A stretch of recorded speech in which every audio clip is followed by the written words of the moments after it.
Hey everyone, John McLucas here, and in this video, I'm going to break down 5 ways to help you get music done faster. Now, these aren't the typical ways that I think a lot of people will associate with getting music done, but these have been so crucial for me getting a music piece completed, which is why we're all here, to get music made, to love it, feel good about it. And if we can shave off time and get to that same end result, then that allows us to go make even more music. So who wouldn't want to do that? Let's go ahead and jump in. The very first thing is going to be about bussing and routing. I've done something very specific with how I route the vocals that I want to lay out for you. I'm going to go ahead and mute everything else because we're not talking about them right now. The first thing is to route your lead vocal into its own bus, separate from the other vocals. Let me show you that now. I'm falling on anxiety, swiping my reality away. No company, no misery, just don't check my mental health grade.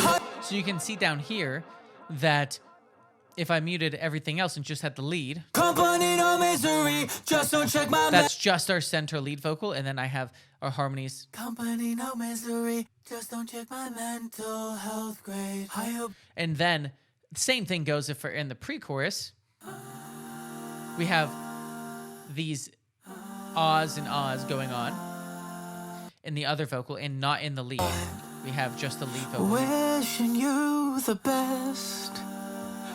So what this does is it gives me incredible flexibility. And you can even see that I have made EQ decisions on the lead vocal in a really seamless way that didn't affect the other vocals. Now, you're saying, well, John, why don't you put the EQ on the lead vocal? Well, it's right here, and it already has a lot. Not that I couldn't add it to an EQ that exists, but I also have multiple tracks with my lead vocal, and that's pretty common in a lot of modern music, where depending on the articulations or certain resonances I want to take care of or do a cool effect, I have anywhere from 2 tracks that contain the lead vocal to up to 10 for really intricate ones. And I want to treat those the same, and it's the easiest to do that instead of adjusting each of these plugins and trying to set it up to use like groups that move all the plugins at the same time. It's just so much easier to do that, and then it also gets into the benefit just beside the mixing. But if I wanted to make a volume change to the lead overall, I can do that here. You know, change the balance of just the lead vocal, just the other vocals, and have it be completely independent. Especially that last 5% where I might just nudge that up or just push the harmonies up a little bit or push the harmonies down a little bit. Those big picture decisions, having a separate clean bus to do it on makes the workflow so simple for finishing once the tracks are complex. Now, the second thing is going to be a similar but actually pretty different setup on the bass. So if you'll look over here, I have my bass on 2 separate tracks. I have bass effects, or bass low, and bass rest.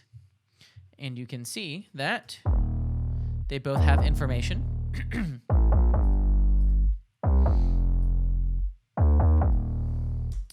And the reason I split these up, well, first let me lay it out for you.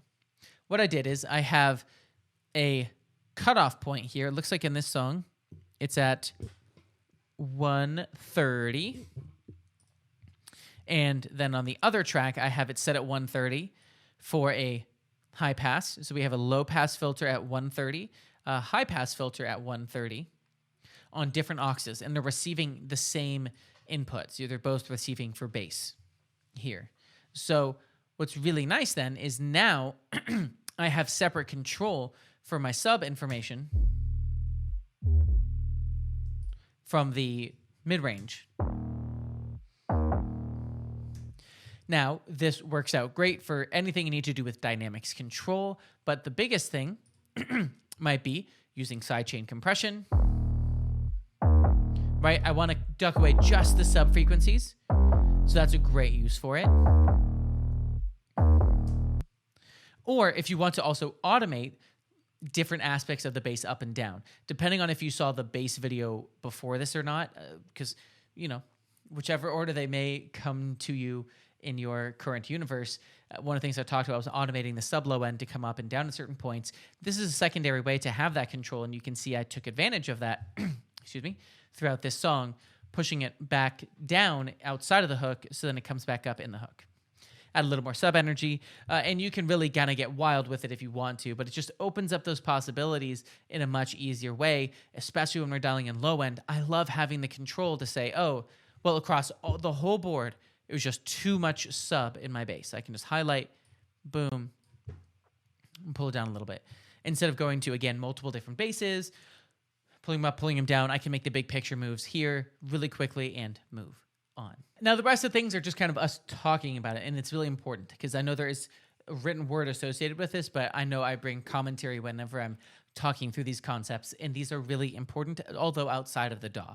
The first one being to take advantage of efficiency and effectiveness principles when we are working on music, because I know our tendency is to sit here all day in the software, but there's a lot of foundational rules of how we can focus our attention, how long we can pay attention, and how long we are effective, the most common one being the 80-20 or Pareto principle, which simply states that the first 80% of our results comes from the first 20% of our effort. And then the last 20% of our results takes the next 80% of our effort. So we are very efficient with our results, and then it sharply tapers off the more time we spend into something. And you've experienced this if you've had a rush of inspiration, and then 3 hours later, you were on fire for an hour, and then at hour 5, you realize you've done nothing helpful since that rush ended. That's exactly what I'm talking about. So for something I've personally implemented, I will cap myself at 2 hours when I work on a song because I want to stay as inspired and fresh as possible. Now, yes, there are times when you are super inspired and you may want to take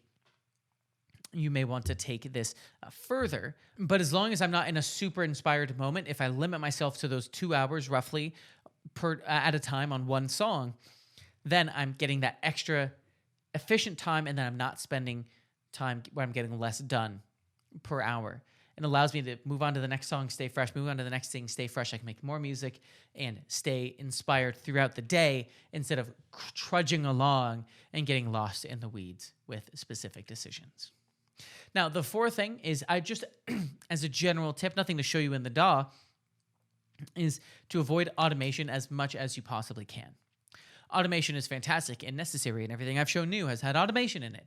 So it, of course, is important, but I've found it so helpful to avoid automating for as long as I can because it allows you to move faster when you're making these big picture decisions with blends and ideas instead of being locked down, especially with something like volume, where as soon as you've automated it, it's harder to change the volume. And yes, you can go into a plugin, but it's not a very creative flow as just grabbing the fader or being able to just change a plugin parameter and boost the treble. Oh, but wait, you automated the EQ, every parameter to do these little tiny nuances that don't matter that much. Now it's hard to even EQ a source. While automation definitely has its place, it is an incredibly important part of the process.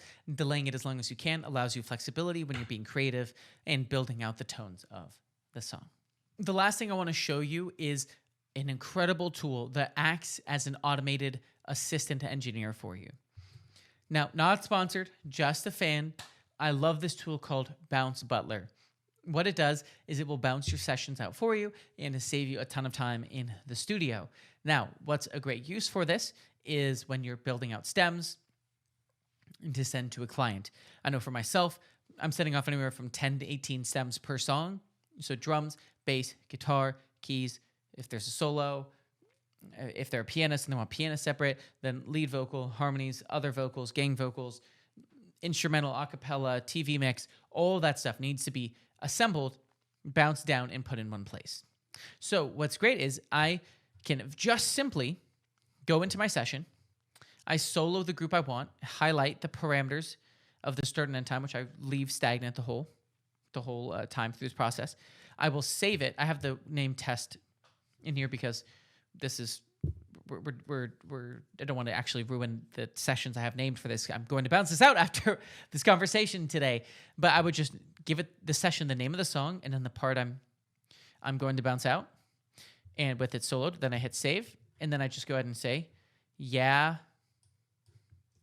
keys, test, and then I can go ahead and unsolo the bass. And since I have everything organized, I can go ahead and just solo out my keys. I save it. Then I go ahead, just save as, continue on this process.